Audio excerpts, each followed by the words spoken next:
The stagecoach lurched to a violent stop 3 miles outside Agua Caliente, Arizona, throwing Georgia Vance forward against the worn leather seat as the driver shouted something unintelligible from above.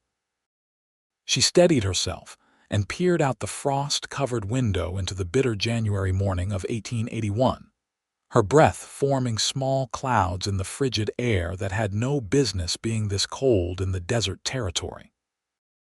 The other passengers, a stern-faced banker and his wife, muttered complaints as the door swung open to reveal their driver, his face ruddy with cold and frustration.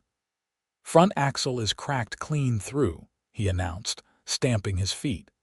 "Ain't going nowhere until we get help from town." Could be hours in this cold. Georgia pulled her threadbare shawl tighter around her shoulders, knowing it would do little against the unseasonable chill that had swept down from the mountains overnight. She had spent every last dollar getting this far, traveling from St.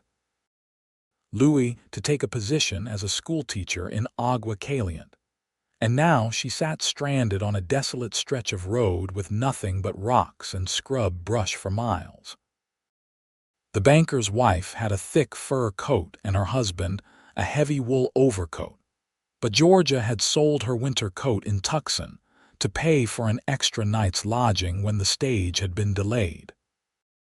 She had thought she would not need it in Arizona, had thought the desert meant heat and sunshine, but this morning proved how wrong she had been. "I will walk to town," Georgia said, standing and smoothing her dark green traveling dress. "Someone needs to fetch help, and I am the youngest here." "It makes sense." The driver shook his head. "Miss, that is 3 miles in this cold. You will freeze before you make it halfway." "Then I will walk quickly," she replied, already moving toward the door. The truth was she could not bear sitting idle while precious daylight burned away. She was expected at the schoolhouse by Monday, just 2 days from now, and she needed to make a good impression on the town council. Arriving late because she sat waiting in a broken stagecoach was not the introduction she had planned. She stepped down onto the hard, packed road, and the cold hit her like a physical blow. The wind carried ice in its teeth, biting through her dress and shawl as if they were made of paper. She started walking, her boots crunching on the frozen ground, her arms wrapped around herself in a futile attempt to preserve warmth. Behind her, she heard the driver call out one more warning, but she did not turn back. Georgia Vance had not come all this way to fail before she even reached her destination. The road stretched before her, empty and unforgiving. Rocks jutted from the earth like broken teeth, and the scrub vegetation looked as cold and miserable as she felt. The mountains in the distance were dusted with snow, a sight she never expected to see in Arizona. Her fingers had gone numb within the first 10 minutes, and her teeth chattered so hard she bit her tongue twice. Still, she pushed forward, one foot in front of the other, watching the horizon for any sign of help. She had covered perhaps a mile when she heard the sound of hoofbeats behind her. Georgia turned to see a rider approaching at a steady pace, his horse's breath steaming in the cold air. As he drew closer, she could make out a tall figure in a worn brown coat, a hat pulled low against the wind, and a red bandana tied around his neck. He slowed as he reached her, and she found herself looking up into a face weathered by sun and wind, with startling blue eyes that seemed to assess her situation in a single glance. "You are a long way from anywhere to be walking alone," he said, his voice a deep drawl that carried a note of concern. "Especially dressed like that in this cold." "The stagecoach broke down," Georgia explained, trying to keep her voice steady despite her shivering. "I am walking to Agua Caliente to fetch help." The cowboy shifted in his saddle, and she noticed the way he sat his horse with easy confidence, as if he had been born in that saddle. "That is still 2 miles off, and you are already half frozen. You will not make it." "I have to try," she said, lifting her chin. People are depending on me. He studied her for a long moment, and she saw something like respect flicker in his eyes. Then he swung down from his horse in one fluid motion, landing beside her on the road. You have spirit, I will give you that. But spirit does not keep you warm.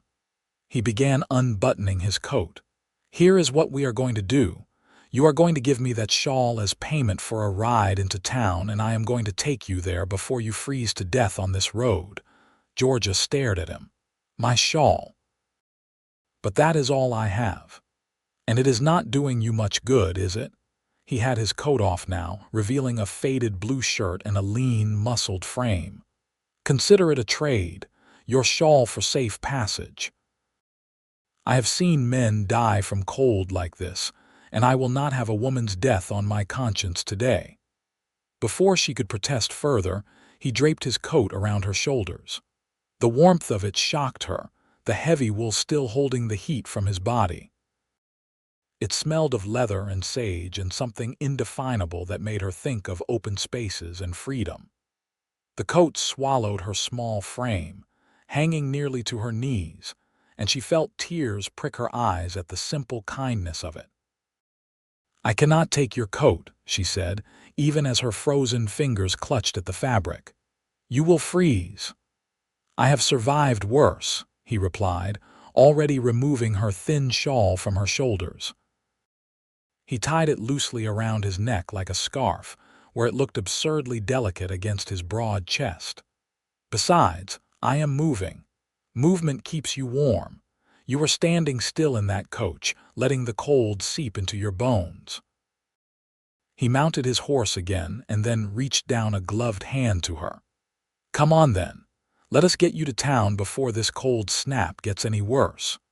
Georgia hesitated only a moment before taking his hand. His grip was strong and sure as he pulled her up behind him onto the horse.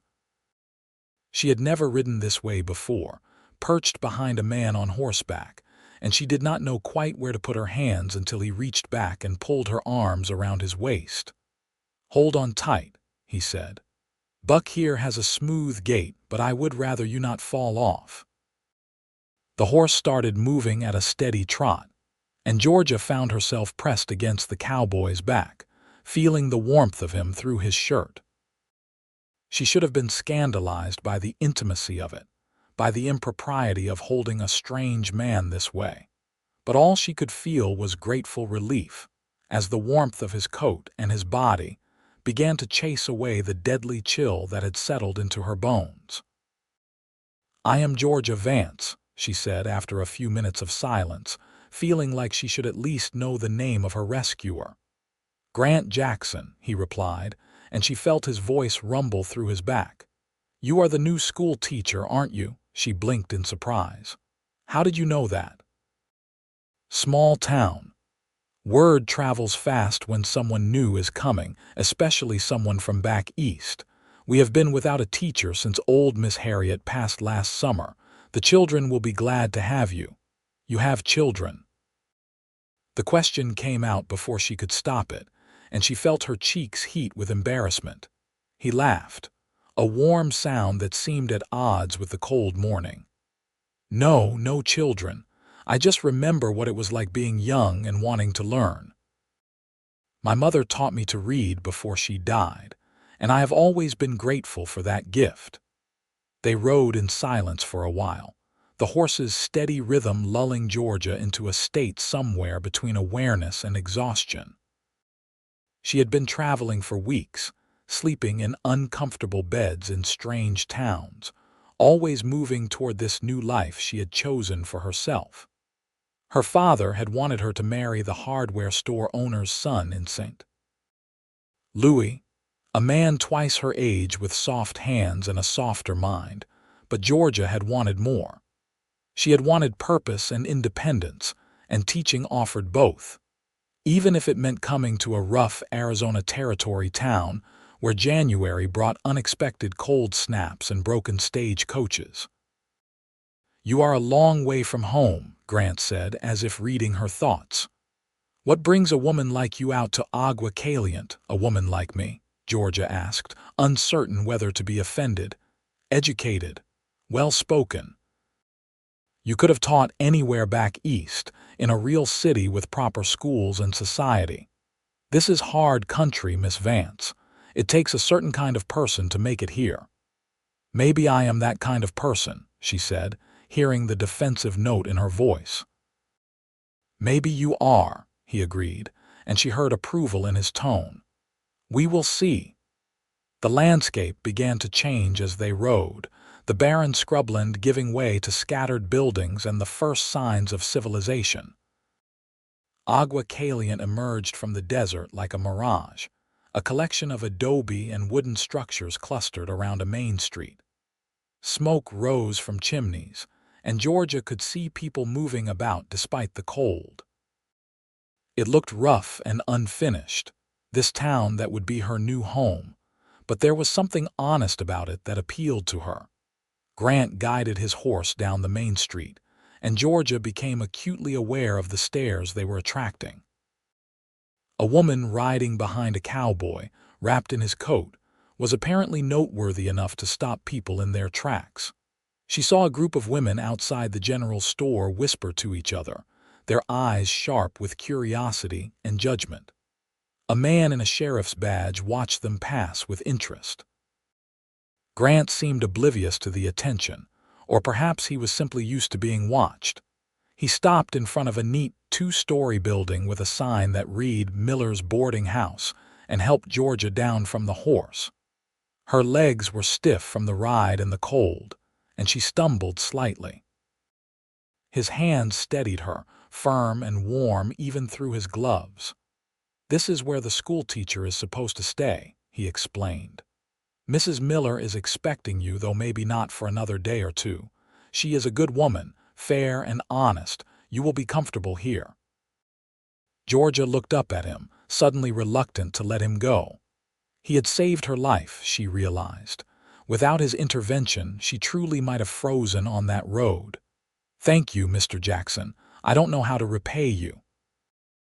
You already did, he said, touching the delicate shawl still around his neck with a small smile. Besides, I should thank you. It has been a long time since I got to play the hero. About the coat, Georgia said, starting to unbutton it. I should give it back now. Keep it for today, he said, stopping her hands with his own. You need it more than I do. I will come by tomorrow to collect it, if that is all right with Mrs. Miller. That will give you time to settle in and warm up proper. Before she could respond, the door to the boarding house flew open, and a round woman with kind eyes and graying hair rushed out. Mercy me, you must be Georgia Vance.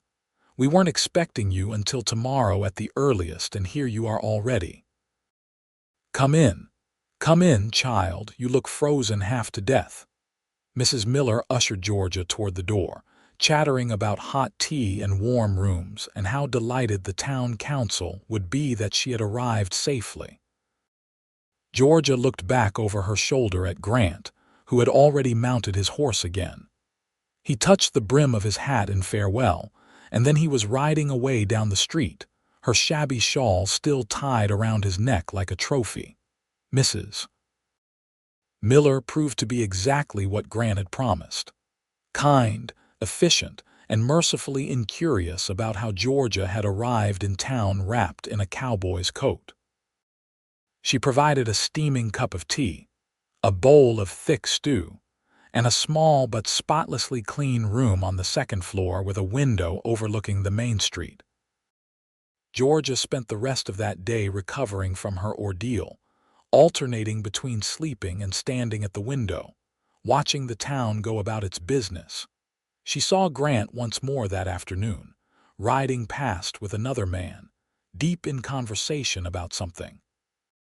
He did not look up at her window, and she told herself she was not disappointed. He had been kind to her, had saved her from a dangerous situation, but that did not mean anything beyond simple human decency. She was here to teach, to make a life for herself, not to develop foolish romantic notions about cowboys who happen to have warm coats and kind eyes.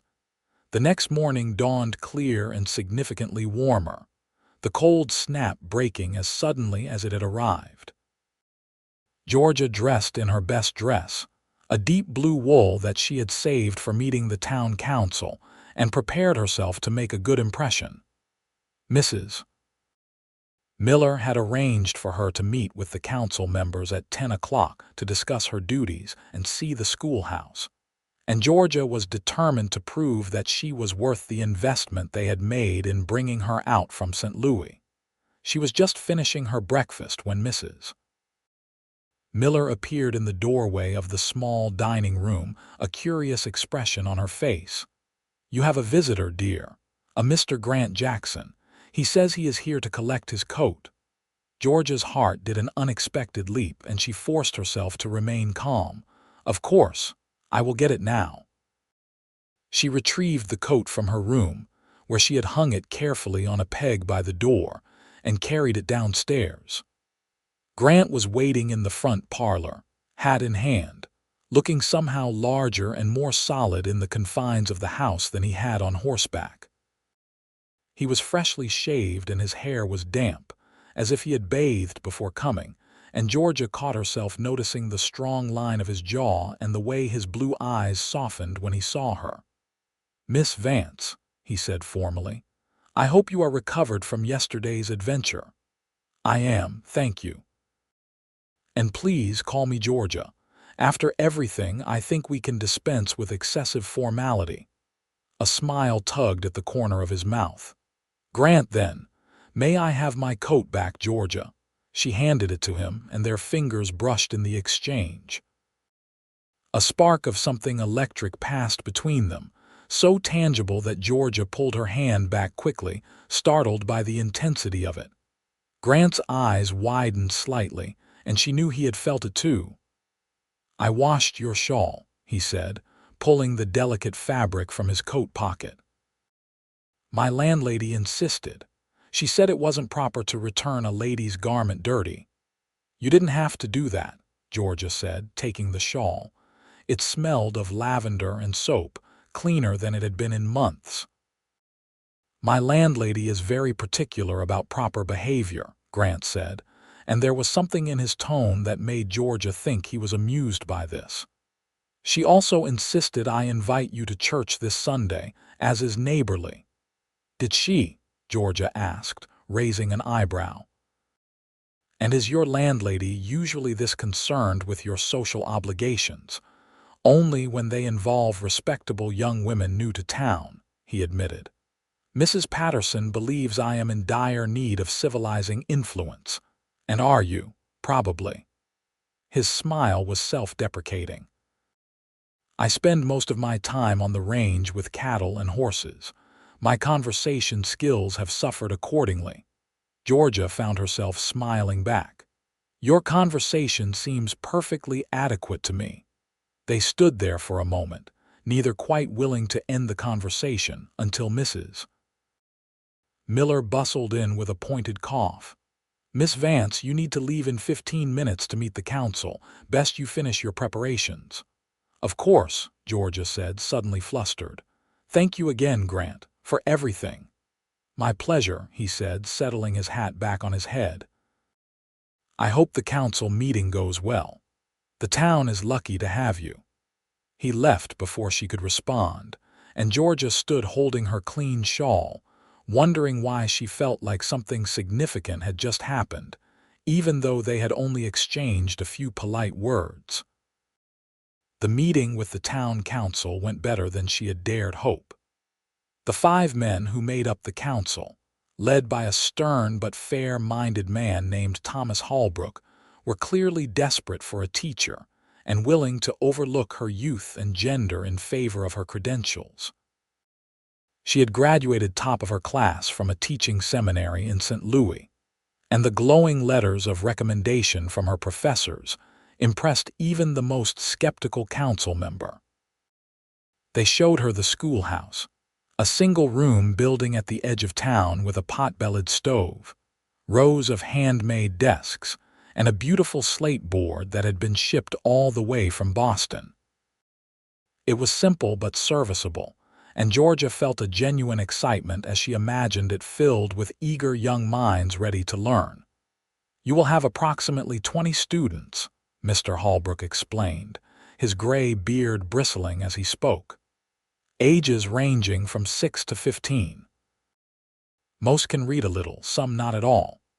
We expect you to teach reading, writing, arithmetic, history, and geography. Church attendance on Sundays is not required but strongly encouraged. Your salary will be $40 a month, paid at the end of each month, plus your room and board at Mrs. Miller's." $40 was more than Georgia had expected, enough to live on comfortably and perhaps save a little for the future. She accepted the position formally, and the council members seemed visibly relieved to have the matter settled. Sunday came quickly, and Georgia found herself dressing carefully for church, telling herself it had nothing to do with the possibility of seeing Grant there. Mrs. Miller walked with her to the small white church at the north end of town, keeping up a steady stream of commentary about the various townspeople they passed.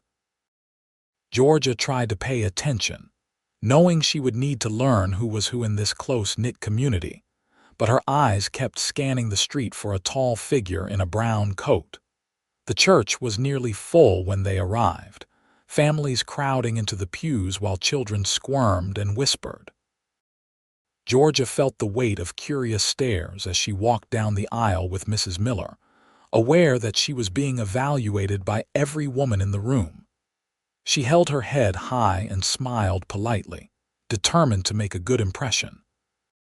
She saw Grant immediately, sitting in a pew near the back with an elderly woman who must be Mrs. Patterson. He wore a clean white shirt and a black vest, his hair neatly combed, and he looked up as she passed. Their eyes met for just a moment, and he gave her a small nod of acknowledgement. Georgia felt her cheeks warm and quickly looked away, sliding into a pew beside Mrs. Miller. The service was long and the preacher enthusiastic, if somewhat repetitive in his themes of salvation and sin. Georgia tried to focus on the sermon, but she was acutely aware of Grant sitting several rows behind her. She could feel his presence like a physical weight, and twice she caught herself starting to turn around before stopping herself. After the service, the congregation spilled out into the bright sunshine, gathering in small groups to socialize. Georgia found herself immediately surrounded by families eager to meet the new teacher and introduce their children. She shook hands with mothers and fathers, smiled at shy children, and tried to remember all the names being thrown at her. "Miss Vance," a young voice called out, and Georgia turned to see a girl of about 7 running toward her, dark braids flying. "I am Sarah Miller, Mrs. Miller's granddaughter. I am going to be in your class." "I look forward to teaching you, Sarah," Georgia said warmly, crouching down to the girl's level. "Do you like to read?" "I love reading," Sarah exclaimed. "Grandmother taught me, but there are not many books in town. Do you have books?" "I brought several with me," Georgia confirmed. "And I plan to order more from back east. There will be plenty of books for everyone." She became so engrossed in talking to Sarah and her parents that she did not notice Grant approaching until he was standing right beside her. She looked up and felt that same electric jolt she had experienced in Mrs. Miller's parlor. "Miss Vance," he said formally, and she noticed he was careful to use her proper name in front of the gathered crowd. "I wanted to introduce you to my employer, Mr. Charles Reynolds. He owns the Double R Ranch where I work." The man beside Grant was older, perhaps 50, with silver threading through his dark hair and shrewd eyes that seemed to miss nothing. He held out his hand and Georgia shook it, feeling calluses that spoke of hard work despite his obvious prosperity. "Pleased to meet you, Miss Vance," Mr. Reynolds said. "Grant tells me you had quite an adventure on your way into town. I am glad he was there to help." "As am I," Georgia said, glancing at Grant. "He was very kind." "Grant is my best foreman," Mr. Reynolds continued. Has been running the ranch operations for 3 years now. Don't know what I would do without him. Foreman. So Grant was not just a cowboy, but a man with real responsibility and authority. Georgia filed this information away, adding it to the growing picture she had of him. "We are hosting a spring dance at the ranch in March," Mr. Reynolds said. "For the whole town. I hope you will attend, Miss Vance. It is one of the highlights of our social calendar, such as it is." "I would be honored," Georgia replied, and she saw something flicker in Grant's eyes that might have been pleasure. The conversation moved on to other topics, but Georgia remained intensely aware of Grant standing nearby, occasionally joining in but mostly just listening with that quiet attention she was beginning to recognize as characteristic of him. When the crowd finally began to disperse, he lingered until they were relatively alone. "How are you settling in?" he asked, his voice lower now, more intimate without the audience. "Well enough," she said. "The town seems nice. The people are welcoming. But—" he prompted, hearing the hesitation in her voice. Georgia sighed. "It is very different from St. Louis, quieter, smaller. I wonder sometimes if I have made a terrible mistake." "You haven't," Grant said with such certainty that she looked up at him in surprise. "You just need time to adjust. This country grows on you if you give it a chance. The space, the freedom, the honesty of it. Back east, people hide behind manners and social rules. Out here, you know where you stand with folks. There is something refreshing about that."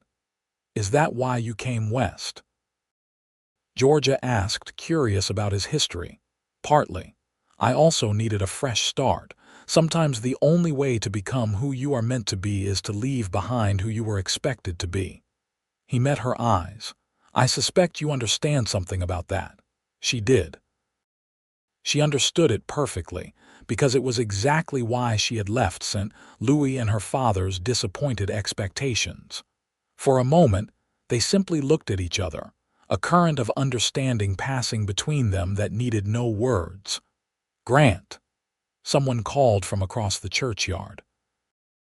"We need to get going if we are going to make it back before dark." "That is Mr. Reynolds," Grant said, not taking his eyes from Georgia. "I should go, but I hope we will see each other again soon." "It is a small town," Georgia said, smiling. "I suspect we will." He touched his hat brim and walked away, and Georgia watched him go with a feeling she could not quite name blooming in her chest.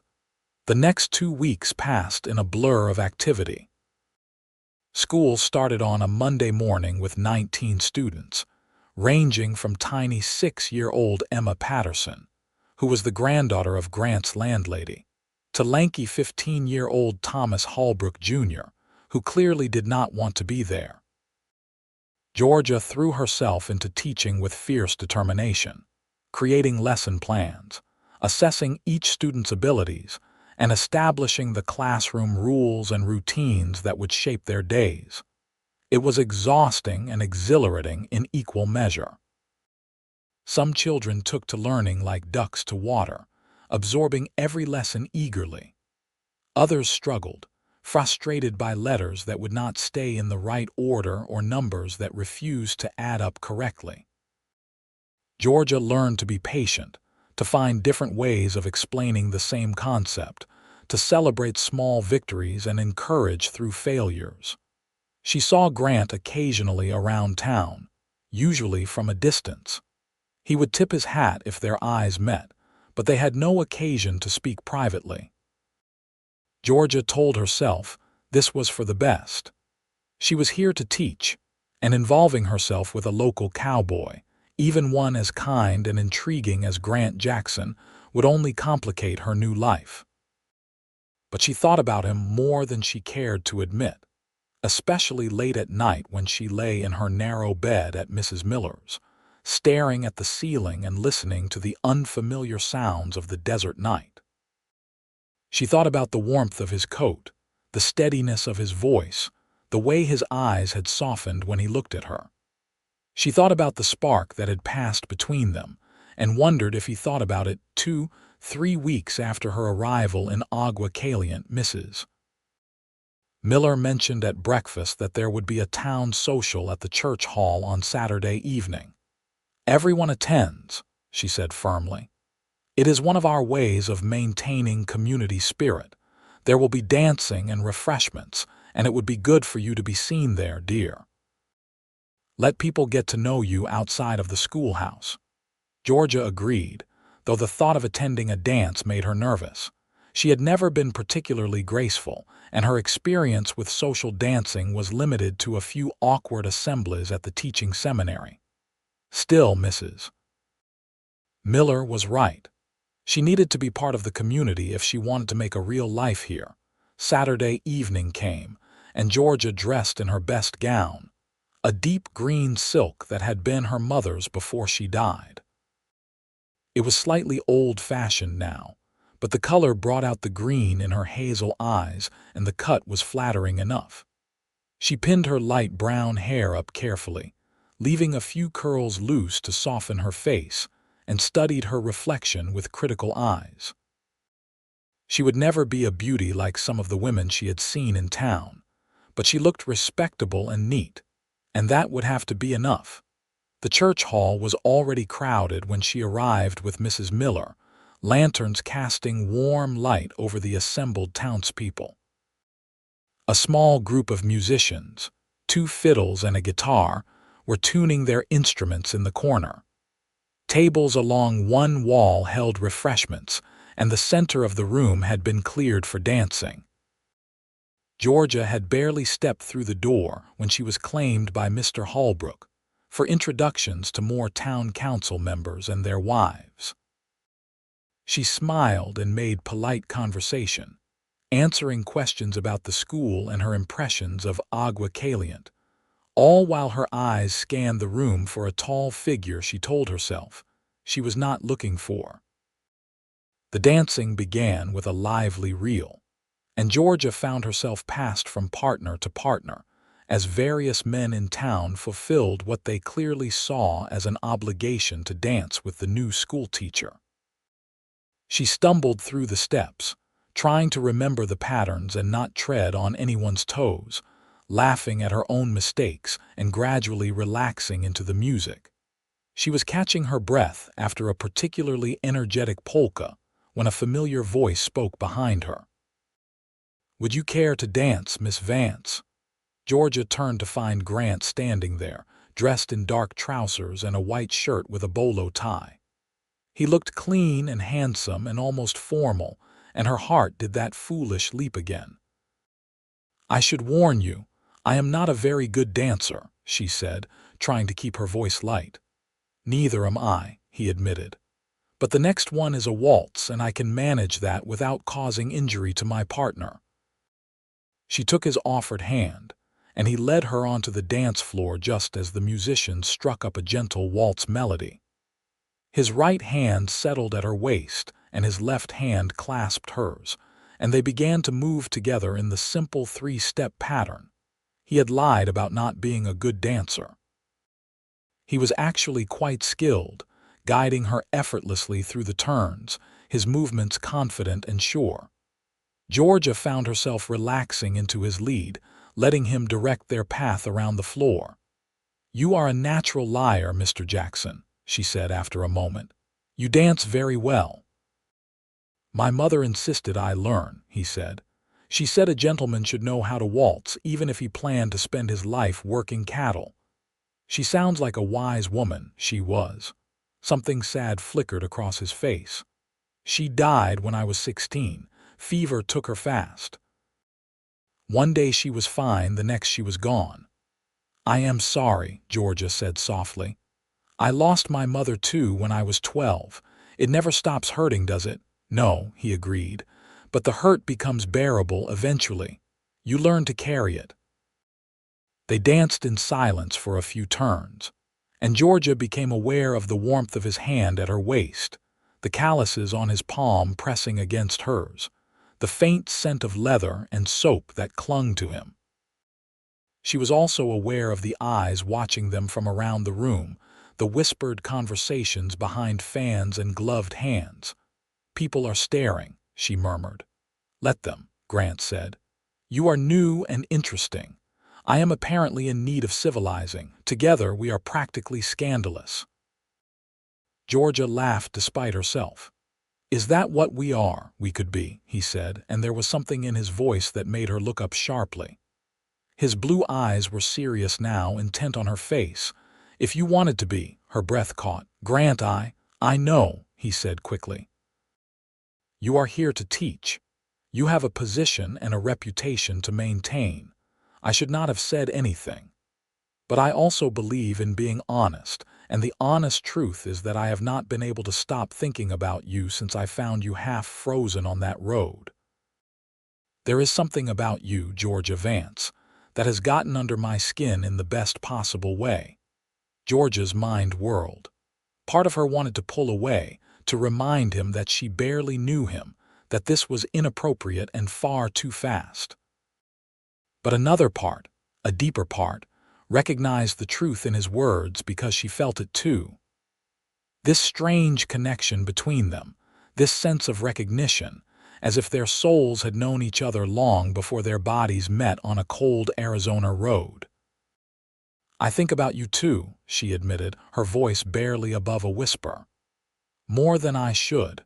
His hand tightened at her waist. Then maybe we could see each other properly. Courting, I mean, if that is something you would be interested in. People will talk, Georgia said, even as her heart sang at the possibility. People always talk. The question is whether we care enough to let them dictate our lives. The waltz was ending, the music winding down to its conclusion.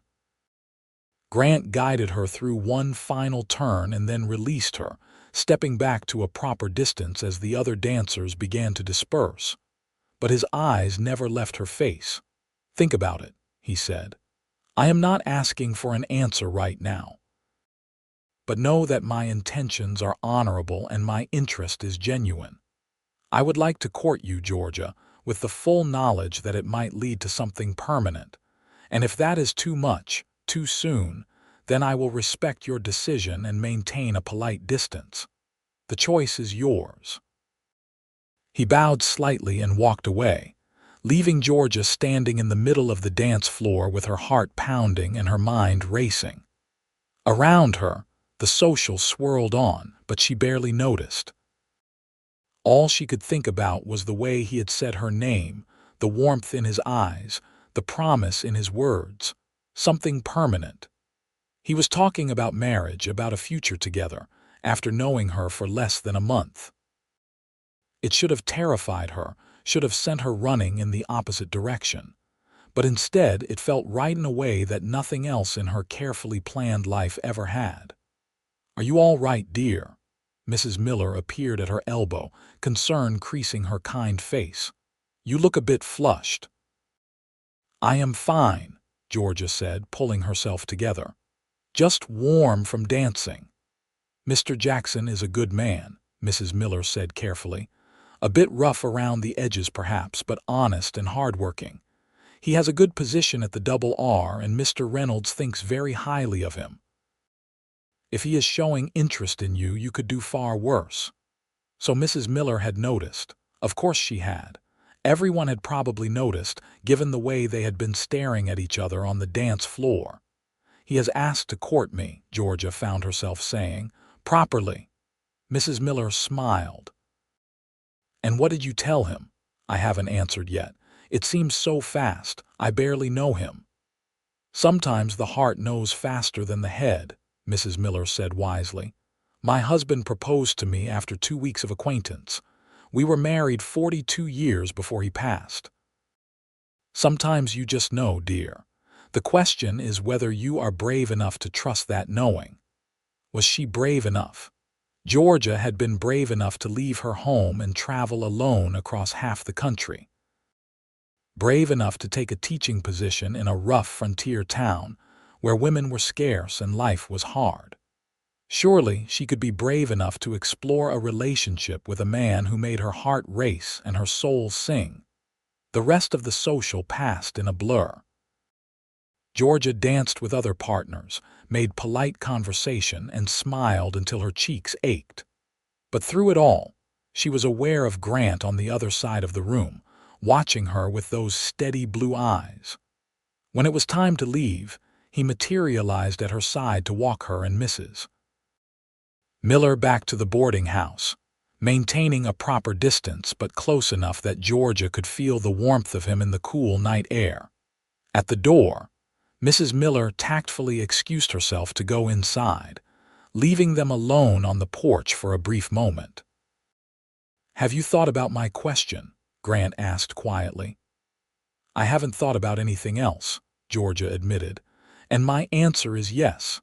I would like to court you, Grant Jackson, properly and publicly so everyone knows my intentions are as honorable as yours."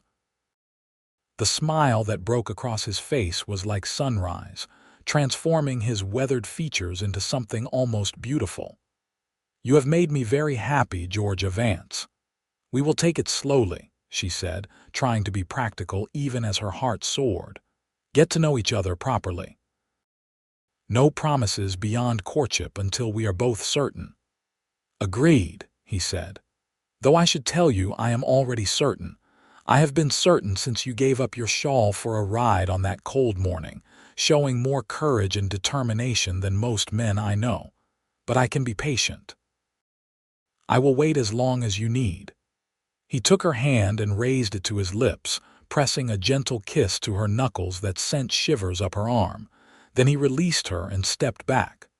"I will call on you tomorrow afternoon if that is acceptable. Perhaps we could take a walk." "I would like that," Georgia said.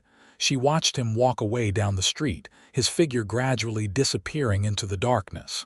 Then she went inside, where Mrs. Miller was waiting with knowing eyes and 2 cups of hot tea. "Well?" the older woman prompted. "Well," Georgia repeated, sinking into a chair, "I appear to be courting a cowboy." "A foreman," Mrs. Miller corrected. "There is a difference. Grant Jackson is a man going places, mark my words. Mr. Reynolds trusts him with everything, and I hear talk that Grant has been saving his money, planning to buy his own spread someday. You could do much worse, dear."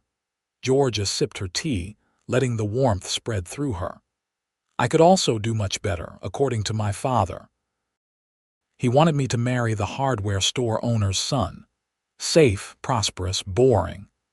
And you came all the way to Arizona to avoid that fate," Mrs. Miller said shrewdly. "So why are you second-guessing yourself now?" "Because this feels too good to be true," Georgia admitted.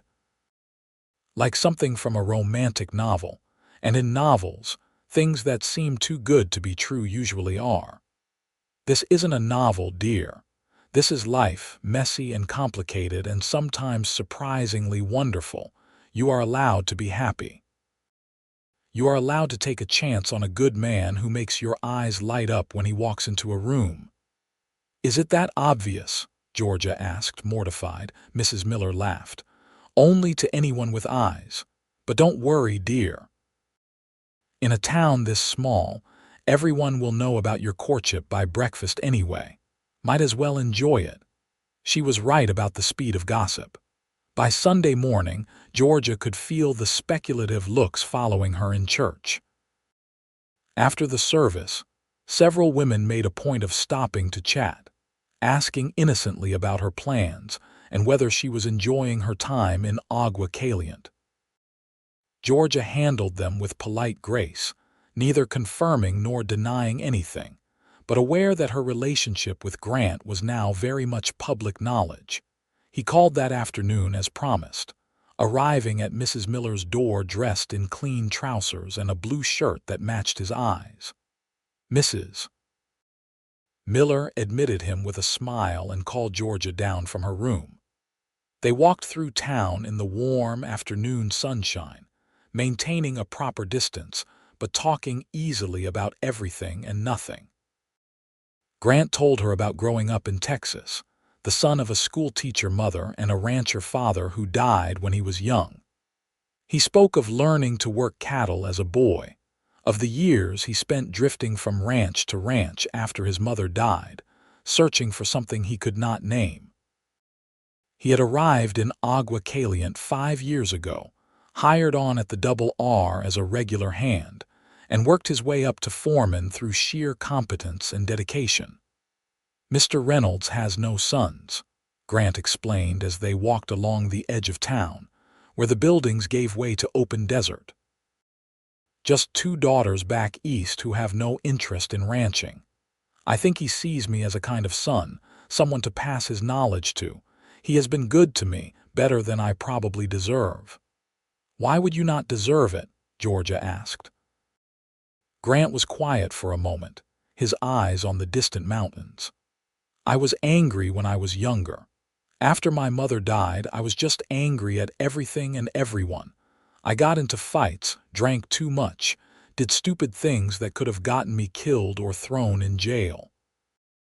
It took me a long time to realize that anger was just pain turned inside out and that the only person I was hurting was myself." "What changed?" Georgia asked softly. "I don't know exactly. Time, maybe. Exhaustion. One day I woke up and realized I was tired of being angry, tired of hurting. I decided to try something different, to actually build something instead of just destroying things. And slowly, things got better. I got better." Georgia reached out and took his hand, a bold gesture but one that felt natural. His fingers closed around hers, warm and strong. "I think you are very brave," she said. "It takes more courage to change yourself than to stay the same, even if staying the same is killing you." "Is that why you came out here?" Grant asked. "To change yourself, to become myself," Georgia corrected. "There is a difference. Back in St. Louis, I was always someone's daughter, someone's student, someone's prospective wife. I was never just Georgia. Out here, I get to figure out who that is." "And who is she?" Grant asked, genuine curiosity in his voice. Georgia thought about it, surprised to realize she actually had an answer. "She is someone stronger than she thought. Someone who can stand in front of 19 children and teach them to read without shaking. Someone who is willing to risk her heart on a cowboy she barely knows because it feels right, even though it makes no logical sense." Grant stopped walking and turned to face her, both her hands now clasped in his. "I want you to know something, Georgia. Whatever happens between us, however this turns out, you have already changed my life. You remind me that there is still beauty and goodness in the world, still things worth hoping for. Just by being yourself, you make me want to be better." Tears stung Georgia's eyes. "You cannot say things like that and expect me to go slowly." "Then maybe we don't go slowly," he said, his voice rough with emotion. "Maybe we trust what we feel and see where it leads. Life is too short and too uncertain to waste time being careful." He was right. Georgia had seen too much death, too much loss to believe in guaranteed tomorrows. Her mother had been young and healthy until suddenly she was not. The students she had known in St. Louis had had bright futures until illness or accident stole them away. Life offered no promises except the present moment. "Teach me about ranching," she said impulsively. "I want to see your world, understand what you do." Grant's face lit up. "Are you sure? It is hard work and not always pleasant. Cattle are smelly and stubborn and the hours are long." "I am sure," Georgia said firmly. "If we are going to build something together, I want to know all of you, not just the version that comes to town in clean shirts." So the next Saturday, Grant collected her early in the morning and took her out to the Double R Ranch. Mr. Reynolds greeted them warmly, clearly approving of Grant's choice of sweetheart, and gave Georgia a tour of the ranch house and outbuildings. The spread was impressive. Thousands of acres of grazing land with several hundred head of cattle and a dozen horses. Grant showed her how the ranch operated, explaining the daily routines, the seasonal work of branding and roundups, the constant maintenance required to keep everything running smoothly. Georgia watched him work with the horses, patient and firm, his hands gentle even as his voice was authoritative. She saw the respect the other ranch hands gave him, the way they looked to him for direction and approval. This was Grant in his element, confident and capable, and she found herself falling even harder for him. He taught her to ride properly that day, putting her on a gentle mare named Daisy and walking beside her until she got the hang of posting in the saddle. By the end of the afternoon, Georgia was dusty and sore and happier than she could remember being in years. "You are a natural," Grant said as he helped her down from the horse, his hand spanning her waist. "Give it a few more lessons and you will be able to ride anywhere." "Will you teach me?" Georgia asked, aware of how close they were standing, how his hands had not left her waist. "I will teach you anything you want to learn," he said, and then he kissed her. It was gentle and sweet, a soft press of lips that tasted of dust and promise. Georgia's hands came up to rest on his chest, feeling his heart beating hard beneath her palms. The world seemed to narrow to just the two of them, this perfect moment suspended in time.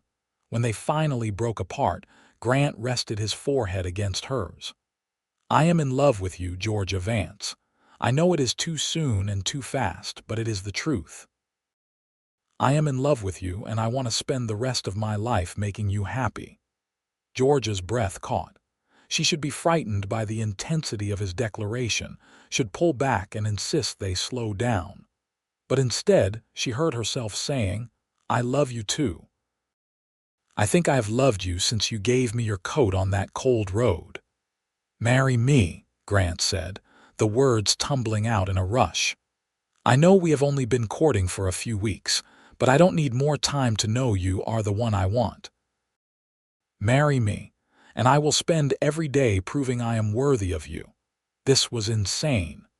This was reckless and impulsive and completely unlike the careful, practical Georgia who had planned her entire life in neat, logical steps. But that Georgia had been miserable in St. Louis, trapped in a life that did not fit. This new Georgia, the one who had traveled across the country alone, who taught school in a frontier town, who fell in love with a cowboy who made her heart sing, this Georgia was brave enough to say yes. "Yes," she whispered. "Yes, I will marry you." Grant swept her up in his arms, spinning her around as he laughed with pure joy. Then he was kissing her again, deeper this time, and Georgia let herself fall into the sensation, into the rightness of being in his arms. They told Mr. Reynolds that evening, and the older man clapped Grant on the back with genuine pleasure.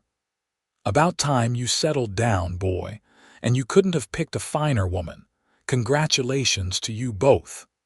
The news spread through Agua Caliente like wildfire. By Sunday, everyone in church knew that the new schoolteacher was engaged to marry Grant Jackson, and opinions were divided. Some people thought it was romantic, a whirlwind courtship straight out of a storybook. Others, particularly some of the older women, clucked their tongues and muttered about unseemly haste and the importance of proper courtship periods. Georgia found she did not care what they thought. She was happy, genuinely happy, for the first time since her mother died. Grant made her laugh and challenged her thinking and looked at her like she was the most precious thing in the world. What more could she possibly want? They set the wedding for early April, giving them just over a month to prepare. Mrs. Miller threw herself into planning with enthusiasm, determined that Georgia should have a proper wedding despite the short notice. A dress was ordered from a seamstress in Tucson. Invitations were written and delivered, and arrangements were made with the preacher for the ceremony to be held in the church. Grant was building them a house on land he had purchased from Mr. Reynolds, 20 acres with a good water source and room to grow. He spent every spare moment working on it, determined to have it ready for their wedding day. Georgia rode out with him on Saturdays, watching the walls go up board by board, helping where she could and mainly just being present as their future took physical shape. 3 bedrooms, Grant explained, pointing to the framework. 1 for us and 2 for the children we will have. "You assume we will have children?" Georgia asked, amused. "I hope we will," he said seriously. "I want a house full of noise and laughter. I want little girls with your brains and little boys with your courage. I want a family, Georgia. A real family built on love and respect." "I want that too," she admitted. "Though I am terrified I will be a terrible mother." "You won't be," Grant said with absolute certainty. "You are patient and kind and smart. You will be wonderful." The house came together faster than Georgia expected. Grant called in favors from friends, and soon there was a small army of ranch hands and townsmen working on the building. Mr. Reynolds donated lumber and supplies, saying it was a wedding gift. The women of the town, even those who had disapproved of the hasty engagement, could not resist helping once they saw the house taking shape. Curtains appeared, and blankets and dishes. A rocking chair showed up on the porch one morning with no note, just a simple gift from someone who wished them well. Georgia was moved by the generosity of the community, by the way people she barely knew rallied to help them start their new life together. It made Agua Caliente feel like home in a way St. Louis never had. School continued through all the preparations, and Georgia found herself juggling lesson plans with wedding plans, sometimes scribbling guest lists on the backs of arithmetic tests. Her students were excited about the upcoming wedding, asking endless questions about the dress and the ceremony and whether there would be cake. Georgia answered patiently, touched by their interest and enthusiasm. 10 days before the wedding, Georgia received a letter from her father. Mrs.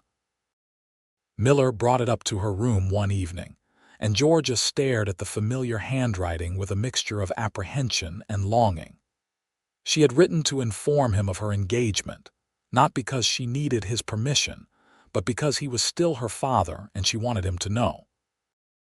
She opened the letter carefully, bracing herself for disappointment or anger.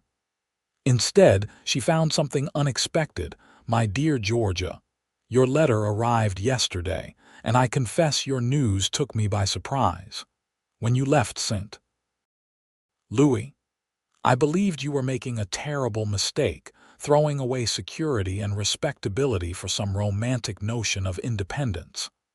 I was angry and disappointed, and I said things I regret. But your letter, with its obvious joy and excitement, has made me reconsider.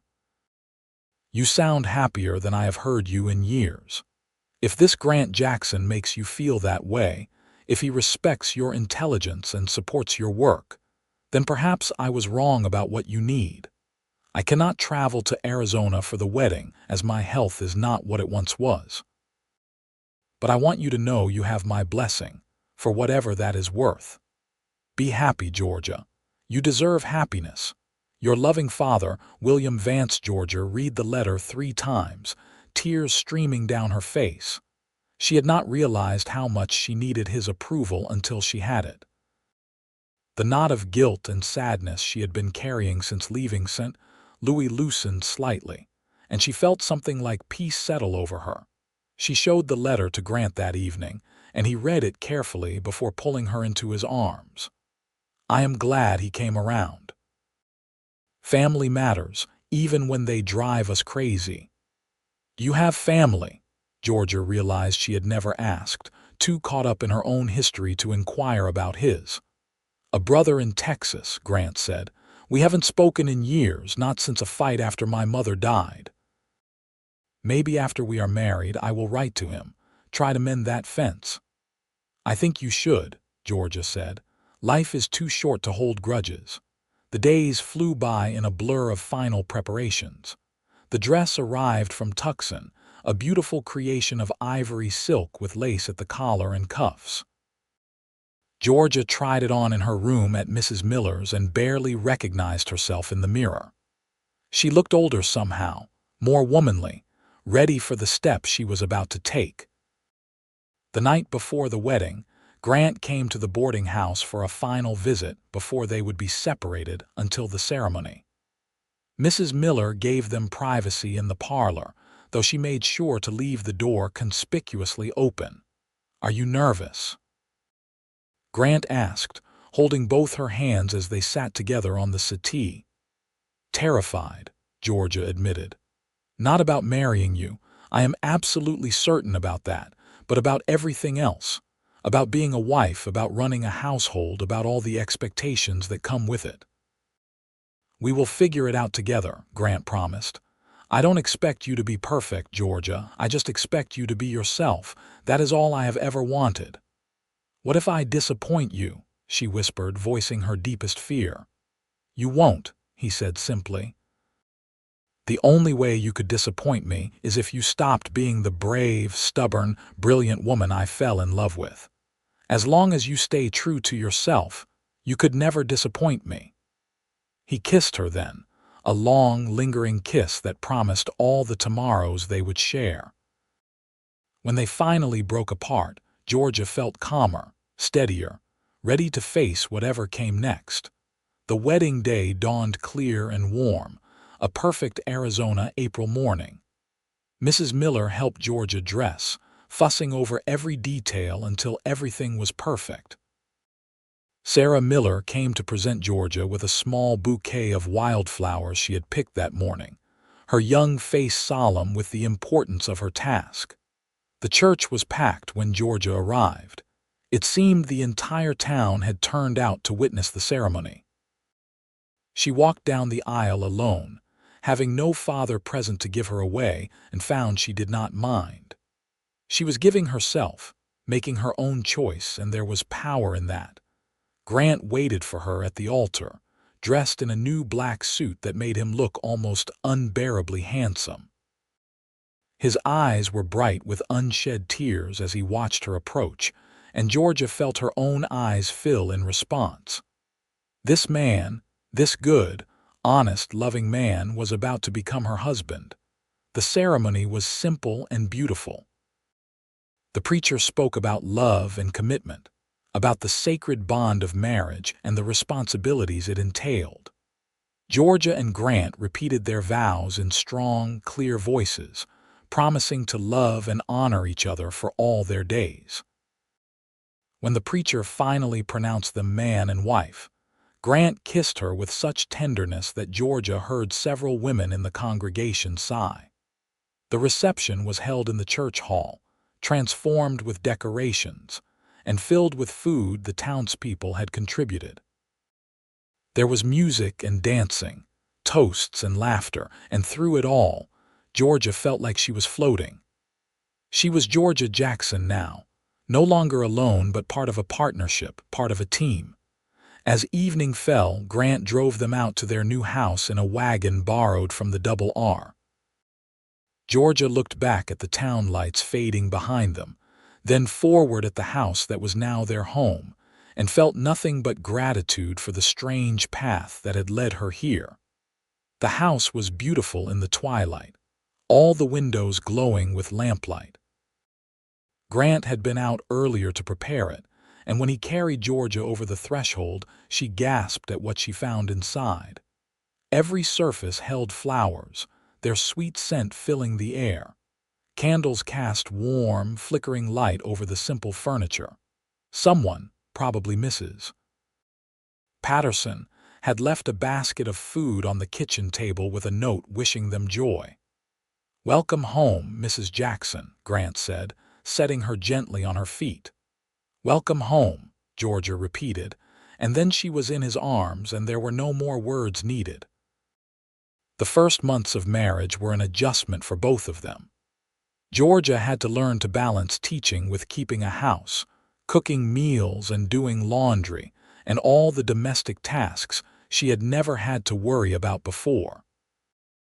Grant was patient with her mistakes, eating burned dinners without complaint and helping with chores when he could. Slowly, they developed rhythms and routines, learning to move around each other in the small space, learning each other's habits and preferences.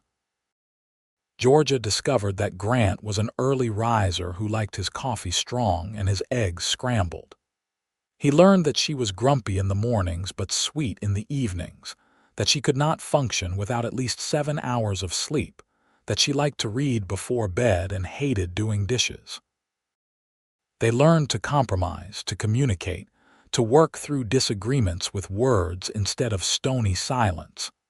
The physical side of marriage was a revelation to Georgia, who had been largely ignorant despite her education.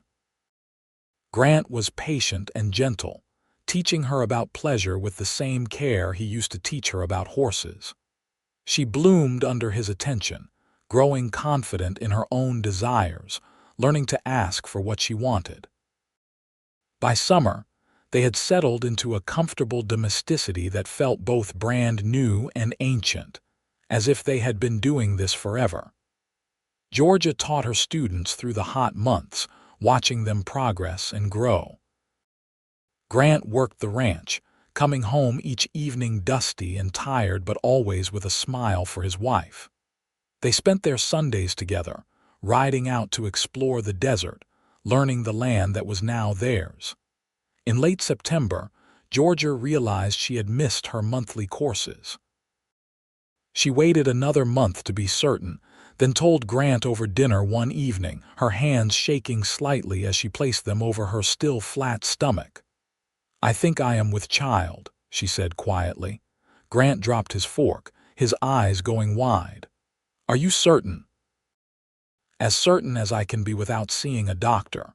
But yes, I think so. In late spring, probably."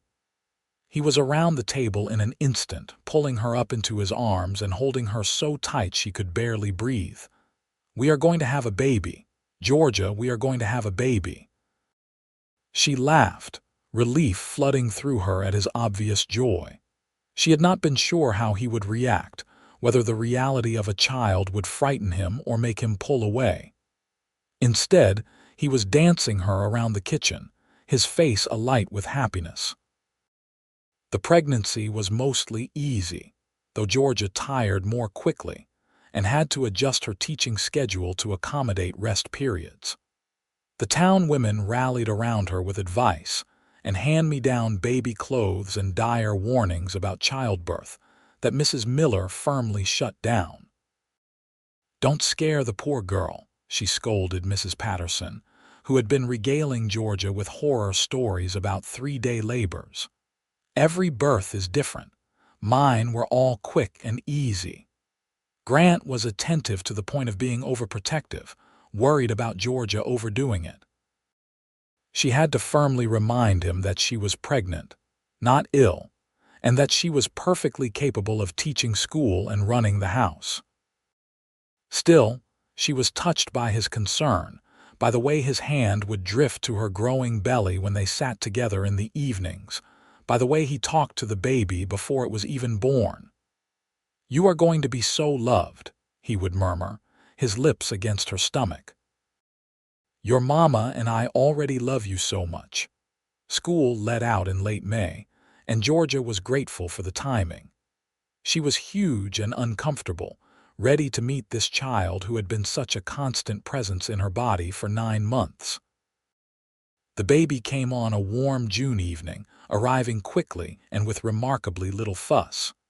The midwife barely had time to arrive before Georgia was holding a squalling, red-faced infant with a surprising amount of dark hair. "A boy," the midwife announced, placing the baby in Georgia's arms. "A healthy, strong boy." Grant stared down at his son with wonder in his eyes, one finger gently stroking the baby's soft cheek. "He is perfect, absolutely perfect." They named him Gabriel William Jackson after no one in particular, but because they liked the sound of it. Gabriel had his father's blue eyes and his mother's stubborn determination, making his preferences known from the very beginning. He was a good baby overall, sleeping well and nursing easily, and Georgia fell into motherhood with more confidence than she expected.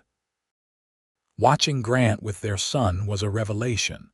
He was so gentle, so patient, singing soft lullabies and walking the floor at night when Gabriel was fussy. He built a beautiful cradle with his own hands, smooth and sturdy, and Georgia would often find him standing beside it, just watching their son sleep with an expression of profound contentment on his face. "I never knew I could love anything this much," Grant said one night as they prepared for bed, Gabriel finally asleep in his cradle beside their bed. "You and him, you are my whole world, and you are ours," Georgia said, reaching for his hand. "We are a family, Grant. We built this together." Gabriel grew from infant to toddler, his personality emerging in delightful and sometimes exhausting ways. He was curious about everything, getting into constant mischief, and both Georgia and Grant found themselves chasing after him more often than not. Georgia returned to teaching when Gabriel was a year old, bringing him to school with her for the first few months, until he was old enough to be left with Mrs. Patterson during the day. Life fell into a comfortable rhythm. Grant was promoted to partner in the Double R Ranch, Mr. Reynolds officially making him part owner as the older man began to step back from daily operations. The additional income meant they could expand their house, adding on a proper parlor and another bedroom. They also bought more land, gradually building up their own small herd of cattle. When Gabriel was 3, Georgia found herself pregnant again. This time she knew what to expect, and the pregnancy seemed easier even though she was chasing after a rambunctious toddler. Their daughter arrived on a cold January morning, exactly 5 years after Georgia had first arrived in Agua Caliente. "It is fitting," Grant said, holding his newborn daughter with tears streaming down his face. "5 years ago, I found your mother on a cold road, and now we have you. Our lives are measured in Januaries." They named her Grace Lily Jackson, and she was her brother's opposite in every way. Where Gabriel was bold and loud, Grace was quiet and observant. Where he rushed into everything head first, she watched and planned. Georgia loved seeing the different ways their personalities emerged, loved the way Grant adapted his parenting to suit each child's needs. The years flowed by like water, marked by the rhythms of ranch work and school terms, of birthdays and holidays and the thousand small moments that make up a life.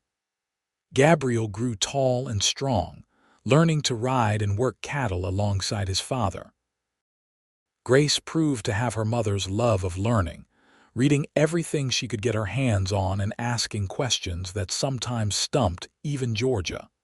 When Gabriel was 10 and Grace 7, Georgia found herself pregnant one more time, unexpected but welcomed.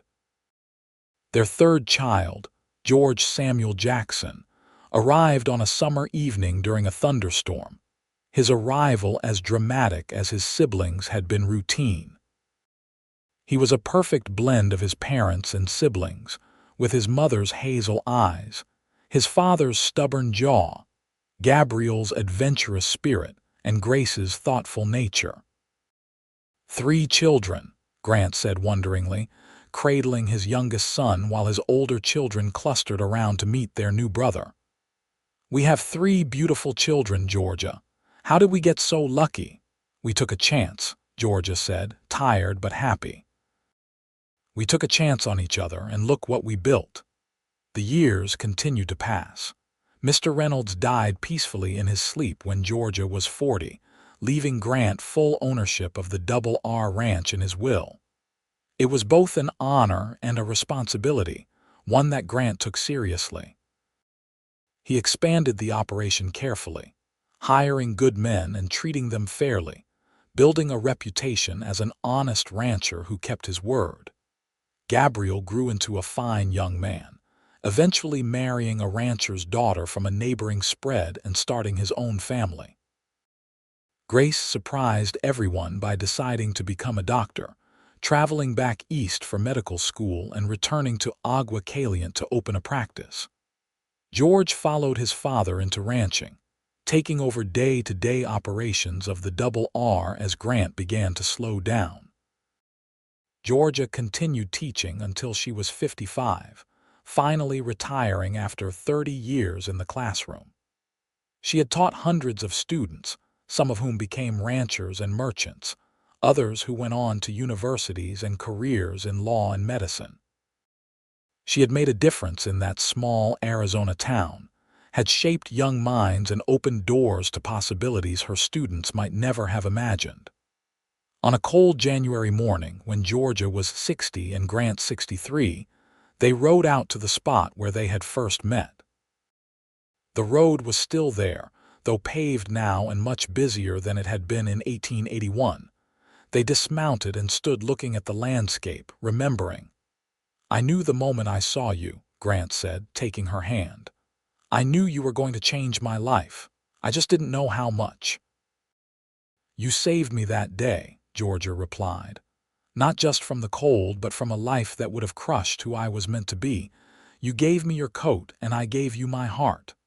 "Best trade I ever made," Grant said, pulling her close. 40 years together, Georgia.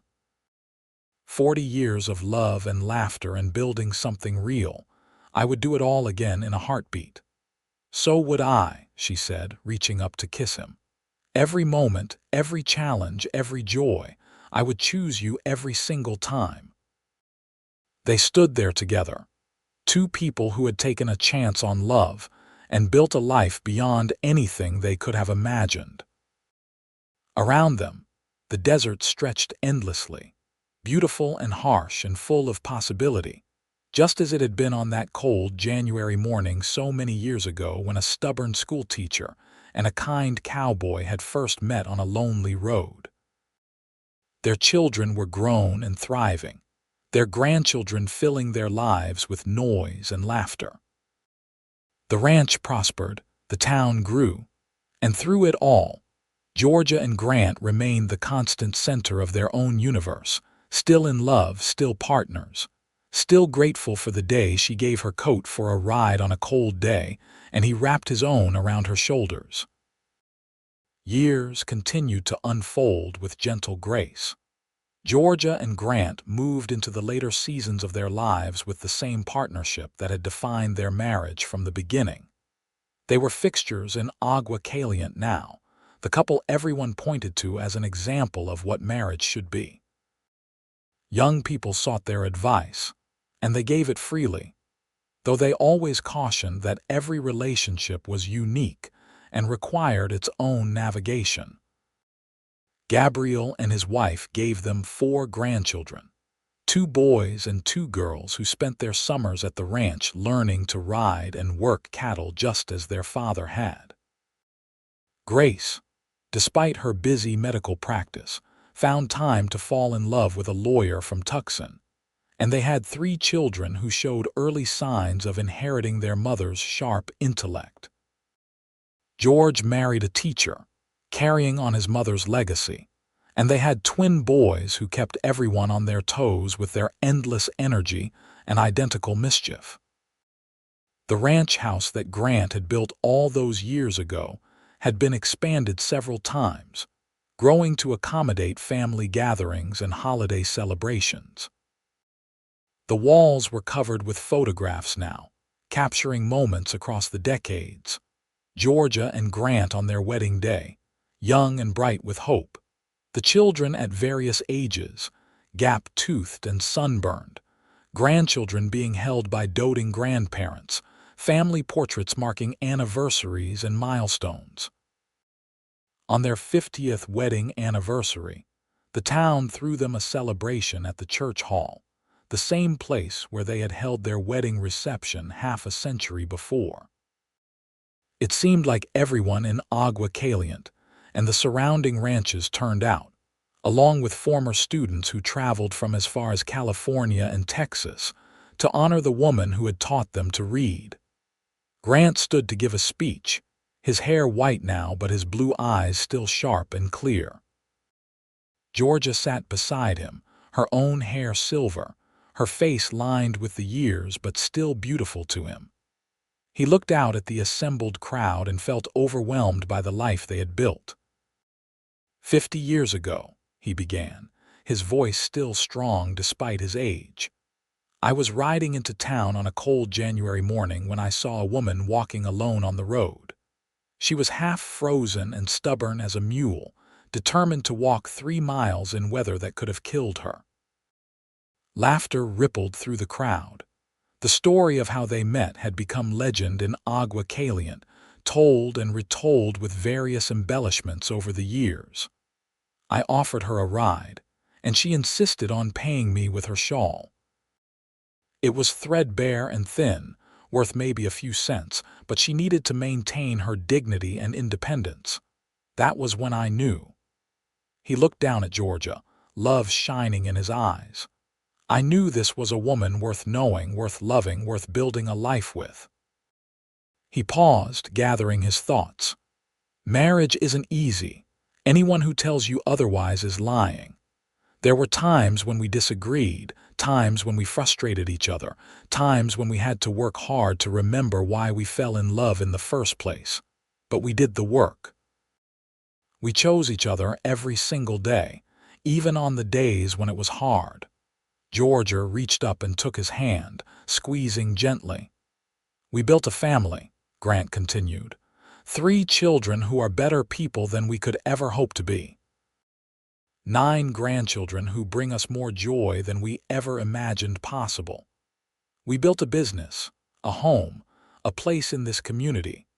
But more than that, we built a partnership based on respect and trust and genuine affection. And I thank God every day that she was walking on that road, and that I was the one who found her. He sat down to thunderous applause, and Georgia stood to take her turn. She was not as comfortable with public speaking as Grant, but she had been a teacher for 3 decades. She knew how to command a room. My husband is right that marriage takes work, she said, but he is too modest to tell you how much of that work he did. Grant has spent 50 years making sure I knew I was valued, not just as his wife but as myself. He encouraged my teaching even when some people thought married women should stay home. He shared equally in raising our children. He never asked me to be less than I was to make him feel bigger. She looked around the room, making eye contact with young couples, with newlyweds who were just starting their journeys. That is the secret if there is one. Find someone who sees you as a partner, not a possession. Someone who celebrates your strengths instead of feeling threatened by them. Someone who will give you their coat on a cold day without expecting anything in return. She sat down, and Grant pulled her close, kissing her temple as the crowd applauded again. Their children came forward with their families, and there were toasts and laughter, and the kind of joyful chaos that comes from gathering 3 generations in one place. Late that night, after all the guests had gone home and the hall had been cleaned, Grant drove Georgia back to their ranch in their truck, a far cry from the horse and wagon they had used for so many years. The house was quiet when they arrived, all the grandchildren having gone home with their parents. It was just the 2 of them again, as it had been in the beginning. They sat together on the porch swing Grant had built for Georgia's 60th birthday, looking out at the land they had worked and loved for so many years. The moon was full, casting silver light over the desert, and the air was cool and sweet with the scent of sage. No regrets. Grant asked the same question he had asked periodically throughout their marriage. Not a single one, Georgia replied, the same answer she always gave. You. Only that I cannot do it all over again, he said. 50 years isn't enough, I want 50 more. Greedy, Georgia teased, but she understood the sentiment. Time was speeding up as they aged, the years flying by faster and faster. Already, 50 years felt like both an eternity and the blink of an eye. They sat in comfortable silence, the kind that comes only from decades of shared life. They did not need to fill every moment with words anymore. Simply being together was enough. The years after their 50th anniversary were gentler, slower. Grant officially retired, turning the ranch completely over to George and stepping back to an advisory role. Georgia spent her days reading, gardening, and spoiling her grandchildren. They traveled some, visiting Grace in Tucson and taking a trip to California to see the ocean, something Georgia had always wanted to do. But mostly, they stayed home, content in the life they had built. They took daily walks around their property, Grant pointing out changes in the land, and Georgia naming the wildflowers that bloomed in spring. They cooked together in the evenings, Georgia's skills having improved considerably over 50 years of practice. They played cards and read to each other and watched their grandchildren grow into remarkable young people. On a January morning when Georgia was 71 and Grant 74, they woke to find it had snowed overnight, a rare occurrence in Agua Caliente even in winter. The world outside their window was transformed, covered in a thin blanket of white that would melt by noon but was magical in the moment. "It is like the day we met," Georgia said, wrapped in a quilt and watching the snow from their bedroom window. "Cold and unexpected." Grant came to stand beside her, his arm around her shoulders. "Want to go for a ride? For old time's sake?" She looked up at him, saw the glimmer of mischief in his eyes that time had not dimmed, and smiled. "Are you going to make me give you my coat?" "Maybe," he said. "Or maybe I will give you mine again." They bundled up in warm clothes and went to the barn where their horses waited. Georgia rode more slowly these days, her joints protesting the cold, but she was still comfortable in the saddle.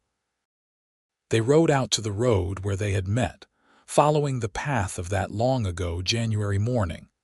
The road was different now, paved and lined with telephone poles, a far cry from the empty desert track it had been in 1881. But the mountains were the same, still dusted with snow, still beautiful and unchanging. Grant stopped his horse at approximately the spot where he had first seen Georgia walking alone, and she brought her mare alongside. "If you could go back," he asked, "knowing everything that would happen, would you still get on that stage in St. Louis?" Georgia thought about it seriously, considering the question. She thought about the challenges they had faced, the losses and heartaches that were inevitable in any life. She thought about the hard years of drought, and the times when money was tight, when they had to make difficult choices and sacrifices. She thought about the worry that came with raising children in a sometimes dangerous world, about the nights she had stayed awake fearing for their safety.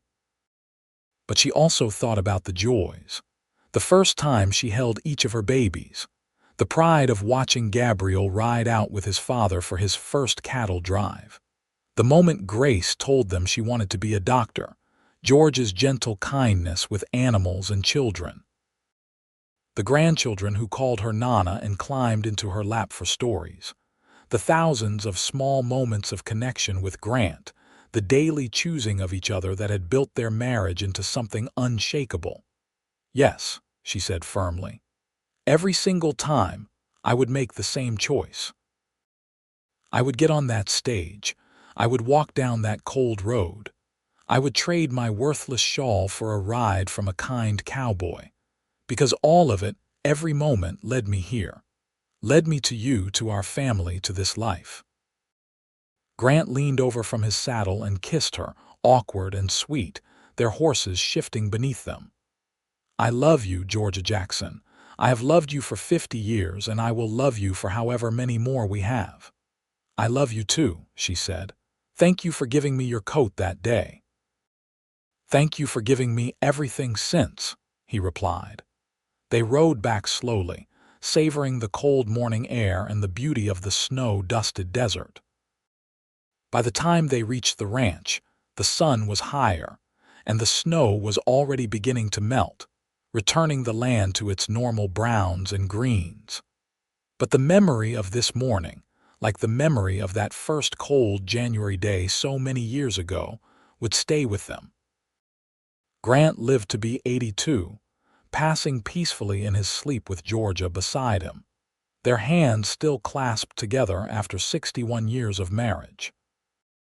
The funeral was attended by what seemed like half of Arizona, former ranch hands and students, friends and family. all coming to pay respects to a man who had lived with honor and loved with his whole heart. Georgia grieved deeply, feeling the absence of her partner like a physical wound. But she was surrounded by love, by children and grandchildren and even great-grandchildren now, by the community they had helped build. She lived 4 more years, remaining in the house Grant had built until the very end, still sharp and engaged with the world around her. On her last evening, her children gathered around her bed. She was tired, ready to rest, ready to see Grant again. But first, she had something to say. "I want you to remember," she told them, her voice weak but clear, "that love is a choice. Every day you choose whether to nurture it or let it wither. Your father and I chose to nurture it, even on the hard days, especially on the hard days. That is why our love lasted." Grace held her mother's hand, tears streaming down her face. "We know, Mama, you showed us." "Good," Georgia said, satisfied. "Then I did something right." She closed her eyes, a small smile on her face, and slipped away quietly, going to join the man who had given her his coat on a cold January day and changed the entire course of her life. They buried her next to Grant on a hillside overlooking their ranch, the land they had worked and loved spreading out below them. The headstone was simple, bearing both their names and a single inscription that Gabriel had chosen. They chose each other and built everything. The house remained in the family, passed down through generations. The story of how Georgia and Grant met became part of family lore, told to children and grandchildren as an example of how unexpected moments can change everything. The coat and shawl they had exchanged that cold morning were preserved as family heirlooms, physical reminders of the day that started it all. Agua Caliente grew and modernized, but it never forgot the school teacher from St. Louis and the cowboy foreman who had built their lives there. A scholarship fund was established in their names for students pursuing teaching or ranching careers. The school where Georgia had taught for 30 years put a plaque by the door commemorating her service. The Double R Ranch, still operating under Georgia's management, became known throughout Arizona for fair dealing and quality cattle, carrying on the reputation Grant had built. But more than the physical legacy, more than the buildings and businesses and monetary contributions, what Georgia and Grant left behind was an example. They showed that love, real love, is built on mutual respect and daily choice. That marriage is partnership, not possession. That taking a chance on someone who seems wrong on paper, but feels right in your heart, can lead to a lifetime of happiness. Their story reminded people that the smallest acts of kindness, a coat given to a freezing stranger, can ripple out in ways we never imagine, creating waves that touch generations. That sometimes the best things in life come from unexpected places at unexpected times, and we have to be brave enough to recognize them and hold on. In the end, Georgia and Grant's story was not about dramatic gestures or grand romance, though those elements were present.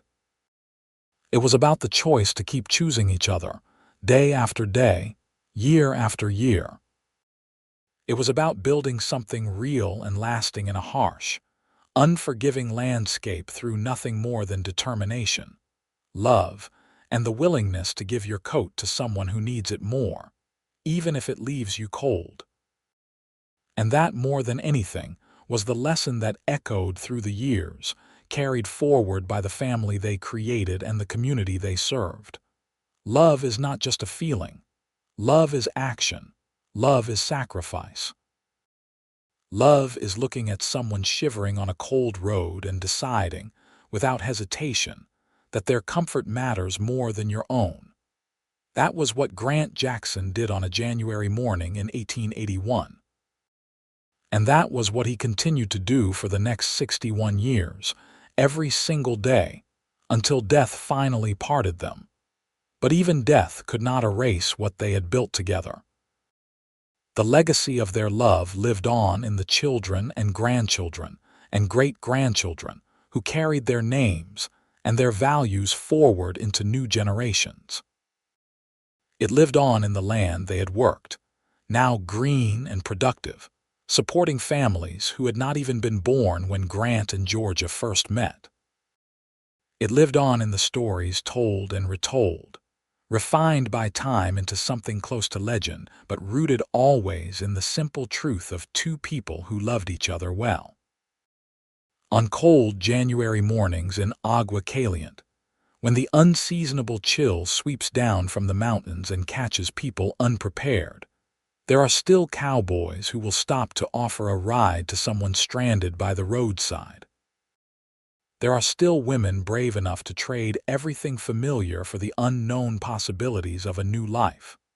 And occasionally, if the timing is right and the circumstances align, those chance meetings still blossom into love stories that will be told for generations. Because that is the real magic of what Georgia and Grant created.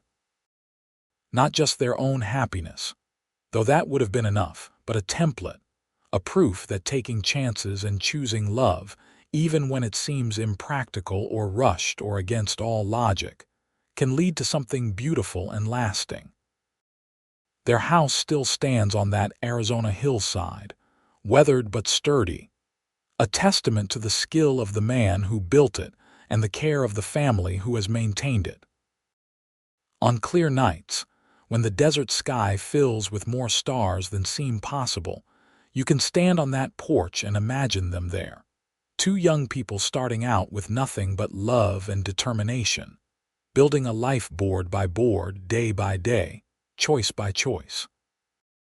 And if you listen closely, in the whisper of wind through sage and the distant call of coyotes, you might hear the echo of their story, the simple truth that changed everything. She gave her coat for a ride on a cold day, and he wrapped his own around her shoulders. And from that one act of mutual kindness and courage, an entire world was born.